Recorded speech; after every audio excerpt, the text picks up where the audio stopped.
2024 Indonesia's latest box office winner Carriages Berdarah film dominated the Indonesian box office for 4 consecutive weeks in its first month of release. The story begins with a vacation trip and a girl named Purnama. A month ago, Purnama was diagnosed with cancer and believed her life would end at the age of 18. Fortunately, the cancer was caught early, and after receiving professional treatment, Purnama quickly recovered and was discharged from the hospital. To celebrate her new lease on life, Purnama decided to embark on a spontaneous trip. Coincidentally, a new railway line had recently opened, cutting through an entire forest park and leading directly to a popular camping spot. To promote this journey, the train company offered a special deal. Passengers participating in the inaugural ride would enjoy 24 hours of free activities at the campsite. Excited, Purnama and her sister Kembang bought tickets and hurried to the station, which was buzzing with celebration and eager travelers. In the presence of the crowd, the train slowly heads towards Forest Park. Yet unbeknownst to the passengers, they are on a death train. Leaving the station, the train soon entered the depths of the forest, and the scenery along the way was very beautiful, with greenery as far as the eye could see, and some passengers had already taken out their cameras and started taking pictures. In the crowd, a passenger named Ramla appeared dazed, holding a photo in her hands. Tears welled up in her eyes as she stared at the image of her husband. A few months earlier, her husband mysteriously disappeared while working on this railway. Ramla and the railway company immediately reported it to the police, but despite months of searching the forest, the authorities found no trace of him. Due to the dangerous wildlife in the forest, the police were hesitant to conduct a thorough search. Determined to find her husband, Ramla bought a ticket to board the train. As she was lost in sorrow, Ramla suddenly saw her husband in a distant car. Shocked, she hurried from her seat to the aisle, but he was gone by the time she got there. Just as Ramla wondered, she saw that her husband had gone to the front compartment. When Ramla comes to this carriage, her husband is strangely missing. Bewildered, she asked a train attendant, but they insisted there was no man in a blue uniform on board. The sudden appearance left Ramla in a daze. Could she be hallucinating from missing her husband so much? Unbeknownst to her, the horror was just beginning. As the train passed through the forest and entered Tunnel 5, it was engulfed in darkness. The passengers, unable to see the scenery, grew restless. Then, the train crew noticed on the surveillance feed that the door to Car 5 appeared to be malfunctioning. The conductor sent a maintenance worker to investigate. As the worker arrived, the car's power supply suddenly cut out. Assuming a circuit had tripped, the worker turned to check the fuse box but was met with a terrifying sight.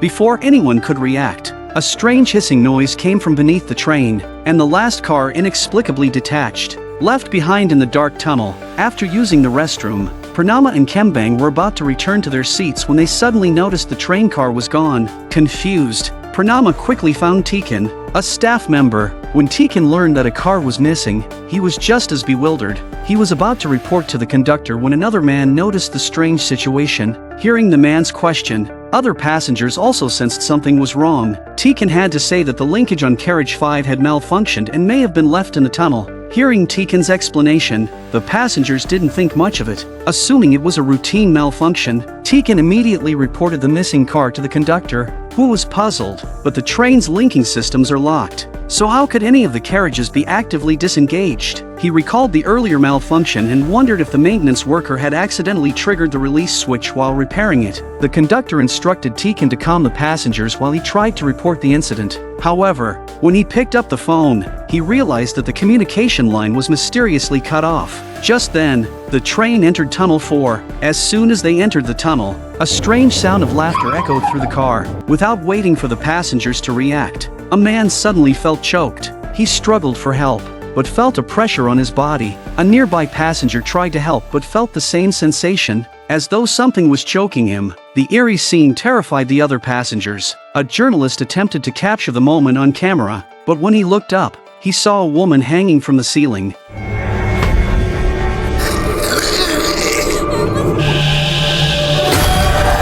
The woman was dressed primitively, resembling a native of a tribal village. The journalist tried to photograph her, but suddenly, she rushed towards him.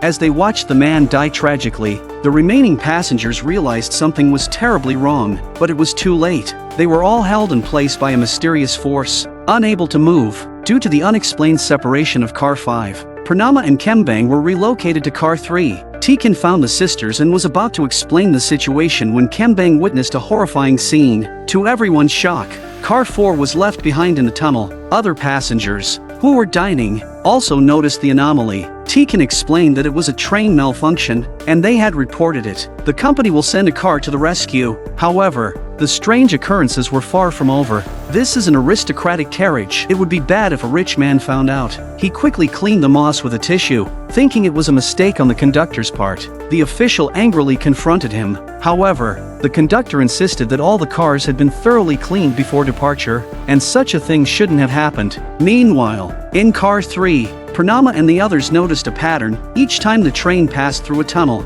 a car was lost. Purnama suspected that someone was secretly detaching the cars. The passengers wanted to move to the front cars, but access to Car 2, reserved for the wealthy, required an extra fee. Some passengers, unwilling to pay, decided to wait in the aisle. Fearing more strange events, Purnama and Ramla reluctantly paid for the upgrade, and the three entered Car 2. Seeing ordinary passengers enter the aristocratic car, a wealthy lady looked at them with disdain. At that moment, the train entered Tunnel 3, and once again, something strange happened. The passengers waiting in the aisle heard a scream, followed by the sound of violent destruction. When they turned around, they saw that Car 3 was in complete disarray, and the attendants who were there had mysteriously vanished. Realizing something was wrong, the passengers tried to move to Car 2, but an eerie force held them back. Before they could react, a woman appeared on the ceiling. As they witnessed the attendants' tragic deaths, Purnama finally understood why the cars were disappearing. Without waiting for Tikan to open the door, Car 3 detaches from the train and the crowd can only watch as the carriages are left in the tunnel. Tikan hurried to the conductor, insisting they stop the train immediately, believing that as long as they avoided entering tunnels, the strange events would cease. The conductor was just about to notify the driver when the person in charge came into Car 2. He not only forbade stopping the train but also accused Tikan, Purnama, and the others of being robbers, claiming they were inciting panic to rob the aristocratic car. Hearing this, the wealthy passengers became agitated. A rich man cracks a bottle of wine and the carriage goes into chaos. Amidst the heightened tension, Ramla suddenly screamed, pointing out another tunnel ahead. Seeing the tunnel, the official quietly retreated to Car 1, fearing the people in Car 2 might follow. He locked the door behind him. The fighting passengers didn't notice as the train entered the tunnel. One passenger began beating Tikan, and as the man continued, the power in the car suddenly cut out. Under the bewildered gaze of the passengers, the woman covered in vines reappeared. With just a scream, she instantly killed a passenger.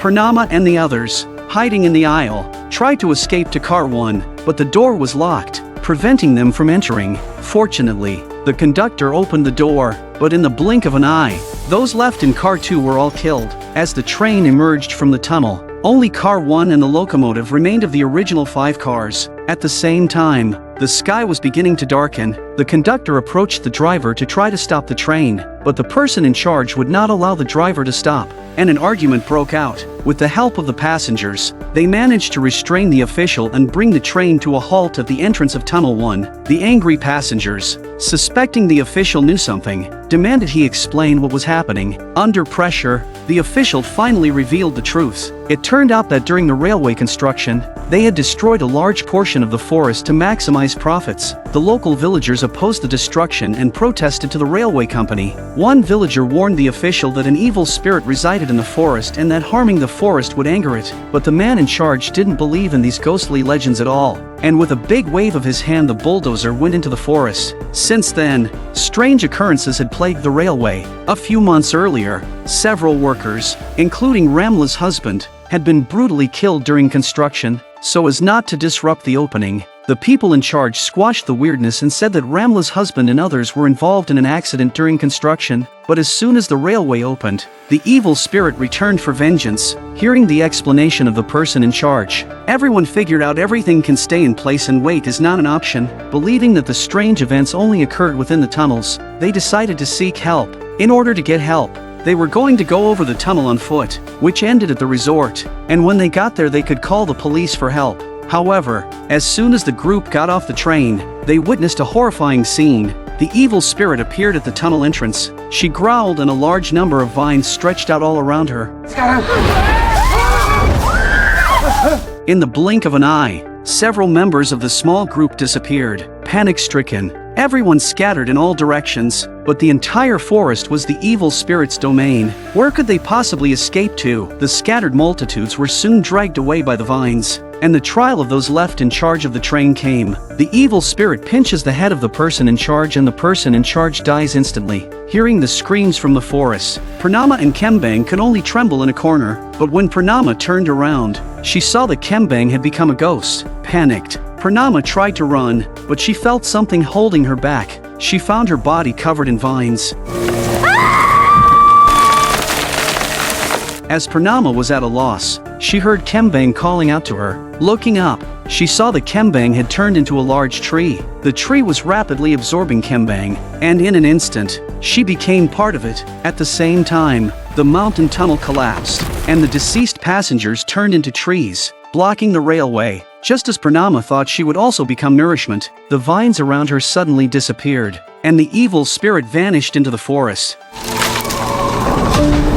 This concludes the 2024 Indonesian horror movie Carriages Berdarah. Overall, the quality of the film is pretty good. I just don't feel like I got why the evil spirits spared Purnama at the end. Well, that's it for today's share. We'll see you next time.